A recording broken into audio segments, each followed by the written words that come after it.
Adam Christ from MyMMAnews.com, being joined by Jamelle the Beast Jones, who is taking on Bruno Cappelozza in PFL 8, the 2021 season. It's going down August 19th, and it will be a part of the women's lightweight and the men's heavyweight showdown. It'll be shown on ESPN and ESPN Plus. And I'm with my man right now, Jamelle Jones. What's going on, Jamelle? How are you, brother? I'm doing good. How are you? I'm doing fantastic, man. So we do have some time before the bout. So how's training camp going thus far? How you feeling getting ready for it? Training's going good. It's a little bit different. Yeah. I got my coach out in Chicago right now with Juliana Pena. This upcoming week, she's fighting Amanda Nunes. And our team's doing big things, man. I'm so excited. I'm just ready to do my part. I love it, man. So obviously, I know who you're going for. So the Amanda Nunes, Juliana Pena. If I can get a bold prediction out of you before we get into yours, who you got? Who you got? Man, I got Julie all day. My team, man, we're underdogs. I'm an underdog. We got Mike Chiesa. He's an underdog. You know, we got people on the Ultimate Fighter right now. Brady, who's an underdog. And you see what we're doing. So you bet against us, you might lose your money. I love it, man. So getting straight into it, man, this is your first season with PFL. So with the season organizational structure and everything like that, you're used to fighting in the other organizations. How do you like in the season thus far? So I got called to fight for the PFL to actually be in the tournament early spring, maybe even in the winter. But I was waiting for the UFC. That's what I wanted. Those were my aspirations. I know the PFL is right there with them. So I was just fighting on a regional level, defending my belt, racking up these pro victories, putting guys to shame, trying to get that UFC contract. But after that didn't work out, I actually got offered a fight from the UFC, and things were not in my favor. They were all one-sided. It was all on the UFC's terms. And I couldn't say anything. They're like, okay, if you don't agree with us, we'll find somebody else. Thank you, Jamelle. And I'm fine with that. They're the top of the sport, and they can be like that. So PFL called me. We did some good negotiation, and next thing you know, I'm in this tournament. And I was a little bit behind. You know, it takes 2 fights, and generally, and some weight classes you had to win both fights, but my first fight with PFL, I had such a dramatic finish and so quick. I racked up those 6 points and eased into them playoffs. So shout out to PFL with taking a shot on me, giving me what I deserved and what I feel as though I want as a fighter. And yeah. Yeah, man, I definitely feel you. It seems like working with Ray Sefo just can't be nothing but just great, fantastic things. And obviously, like you said, they took their shot and you came out big. So talking about that last fight, did you anticipate it going as well as it did, man? That was brutal. Yeah, I took that fight on 10-day notice, by the way. Yeah. Not only that, the only fight camp that I've had are my fights for the CFFC, which is a phenomenal regional promotion. Rob Haydak, Arias, you know, their whole staff, Helen, and they're doing phenomenal things, man. So I was ready to take fights on short notice. I lost a fight I took on a 1-day notice to William Knight, and the money was right, and I took it. I'm not scared of anybody. Let's get the contract right, and then I'll fight. So after I lost to William Knight on short notice, I was prepared for it. So with that being said, when I took this fight for PFL and all the negotiations were right, Ray and I and my team, Ruby Entertainment, worked our stuff out, management, I was ready to fight. Like, I was pleased. They gave me what I wanted. And now they're like, okay, Jamelle, now you got to perform. And I remember at weigh-ins, Ray didn't even get to meet Klitz and Abreu yet. And I told him, Ray, don't worry about Klitz. You worry about Jamelle Jones. And he laughed. And I wasn't laughing. I'll be laughing at the end of the week. So I was ready for that fight, man. My coach, Rick Little's like the guru. We game planned for it. We knew what he was bringing to the table. We knew he's one of the best guys. If you look at him in the gym, you know, far as competing, far as grappling, far as stand-up, he can do it all, Klitz and Abreu. But I was going to bring the dog to him. And that's exactly what I did. And my coach told me that he cannot handle me for 10 minutes. And my coach was wrong. because he couldn't handle me for 3 minutes. I gotta ask, man, with them putting that on you, them verbalizing it the way they did, now you have to perform. Obviously, you're not afraid of anybody. That's clear as day. But did that put any added pressure on you? That it's like, man, now you're in the bigger leagues. Now you gotta perform. Did that put any added pressure, or did it maybe even put some extra fuel in the tank? Man, I put all my faith in God. Mm-hmm. So I just did what I wanted to do. I was actually so prepared, things didn't feel right. They didn't feel normal to me. I was going against such a high level guy, a guy that's fought in the UFC, a guy at one point to where the UFC thought he could be one of their top contenders, you know? So everything just felt too right. I've been putting in the preparation, not just for him, for anybody. And he was just the one that caught the beast that day. So it was no real pressure because I know what I'm capable of. I just had to perform. Man, I have an interesting question for you, just because it's almost like the polar opposites, right? You're saying you put all your faith in the God, but then the ironic nickname of the Beast.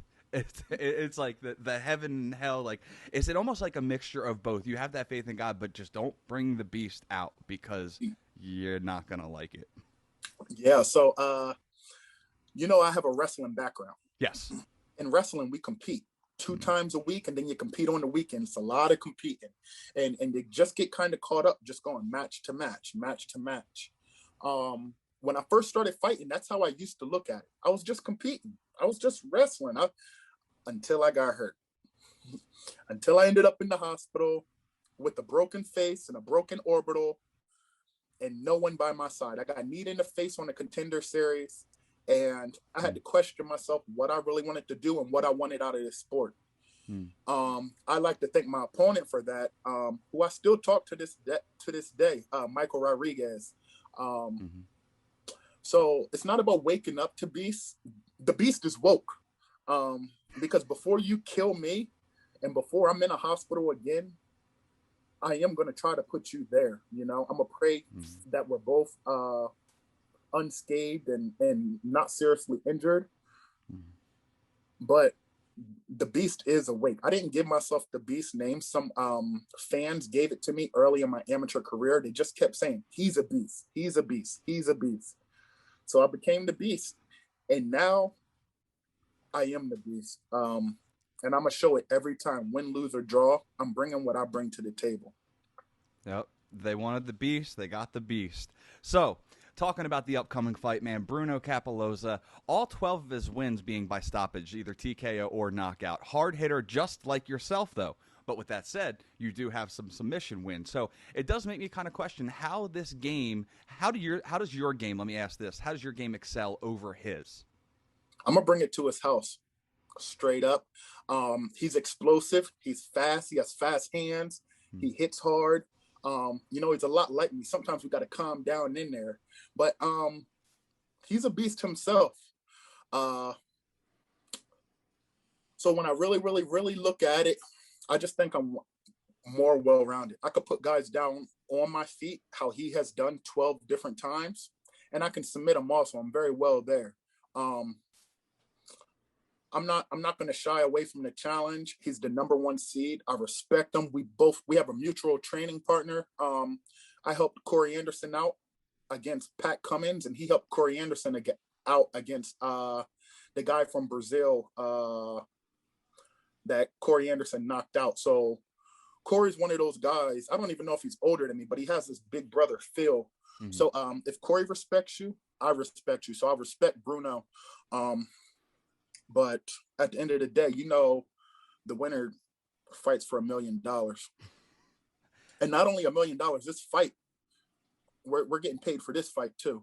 So with that being said, I'm gonna bring what I bring to the table, man. I'm hitting hard, and we're gonna see what's up.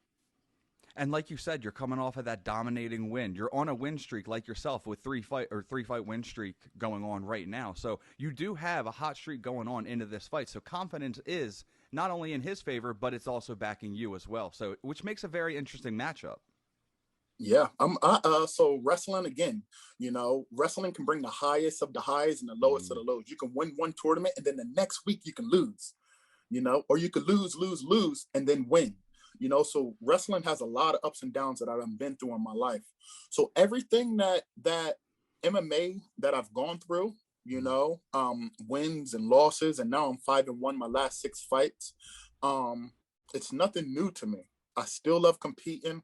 I'm at the highest level of the game right now, you know, um, and I'm gonna see what's up. I'm prepared. I'm ready. I can't wait for 22 days. 22 short days, man. So let's just say round one, ding ding. How do you foresee the bout playing out, man? Uh, I don't know. He comes out hot. Sometimes he's come out kind of smart too. So all I know is better put your hands up. Because I'm moving forward. That's all. That's round one. I'm moving forward. There's no games being played over here. There's really no filling out process either. It's kill or be killed. Mm-hmm. Um, and that's where a lot of these guys get lost. That they want to get in here and they want to fill things out, and they actually get caught up with the mixed martial arts part of it. But I'm just taking a step back from the technique, and I'm gonna keep it real simple, and I'm gonna bring it to his house. I love it. I'm moving forward. I love it, man. So with that being said, can I get a bold prediction out of you? I don't I don't know how to predict things, man, because I didn't know how my last fight was gonna go, or the one before that, or the Right. one before that. I fought for CES and I fought Tyler King. Mm-hmm. And this guy, right at weigh-ins, you got to act cordial. We're Mm. professionals. But I stand up next to this guy and he's 6'5" and he's freaking huge. He shakes my hand and it almost wraps around my whole hand. And then even when I get in the cage and I kick him, he has some of the most densest bones I've ever felt. But with that being said, I put him to sleep. Sure So did. I don't know really how it's gonna play out, but all I know is Bruno either knocks you out or loses. It doesn't go anyway. 12 wins, 5 knockouts, either knocks you out or loses. Mm-hmm. Um, and I finish guys also. So my bold prediction is somebody's getting finished, and I'm not scared. I love it. So, always like to leave the final platform to the fighters to get their social media out. We live in such a digital world now. Social media is it's essentially where everybody seems to live. So, how can the fans keep up with you? How can they follow the Beast, man? And get your sponsors out there, man. Shout them out. Yeah, you can follow me on Instagram, Jamelle Jones, uh, Facebook, Jamelle Jones. I don't do Twitter, but I have one. I've only posted one thing on there. I'm not really big on social media. I like to keep in touch with what the people that have kept in touch with me, Mm-hmm. which is a lot of people. But I got to give a shout out. Number one to my gym, Sick Jitsu, man. We're doing great things. My coach Rick Little doesn't get enough credit. Um, yeah, just when you hear that name, Sick Jitsu, just know Jamelle Jones is an affiliate. Um, Juliana, Sam Cecilia, Mike Chiesa, Brady. We got some up and comers. I'm not even going to shout their name out because you're going to hear it. They're gonna make waves with their name. I got to give a shout out to my chiropractor, my doctor, Rich May, Blue Chip Chiropractic. Man, he takes care of me. I come in after my fights and before my fights, and he fine tunes my body up. Um, you know, Green Blade Irrigation, Todd Berger has been one of my main supporters with me through thick and thin, not just MMA, but he actually helped me get back to college, even when I was college wrestling and stuff. So me and Todd have been on this journey on getting my life and being successful for the last 15 years. Um, you know, um, of course, I could thank parents. I could thank everybody else. My wife is gorgeous and great. I love her, but I don't know what Connor said, but I got to thank myself too, man, because I was at a point where I was 7-5 and no one believed in me. I had to take fights on short notice. I had to take fights for a little bit of money. I didn't care about the money. I only wanted a W. And now that the money's here, I'm gonna go get it. Um, yes, sir. And all glory to God, man. With that $1 million bag up for grabs. So, you got Bruno Cappelozza in the way. It's going to be a fun one, man. So I appreciate you taking the time. Best of luck in the fight, man, and hopefully we get to talk soon. Yeah, brother, you've been great. Thanks for reaching out, Adam, and I'll hear from you. Yes, sir. There he goes. Jamelle the Beast Jones taking on Bruno Cappelozza at PFL 8 of the 2021 season, going down August 19th, a part of the women's lightweight and men's heavyweight tournament of the evening. Going down on ESPN and ESPN Plus. You can catch it. For Jamelle Jones, I'm Adam Christ. Make sure you keep it locked to mymmanews.com for all your fight news needs.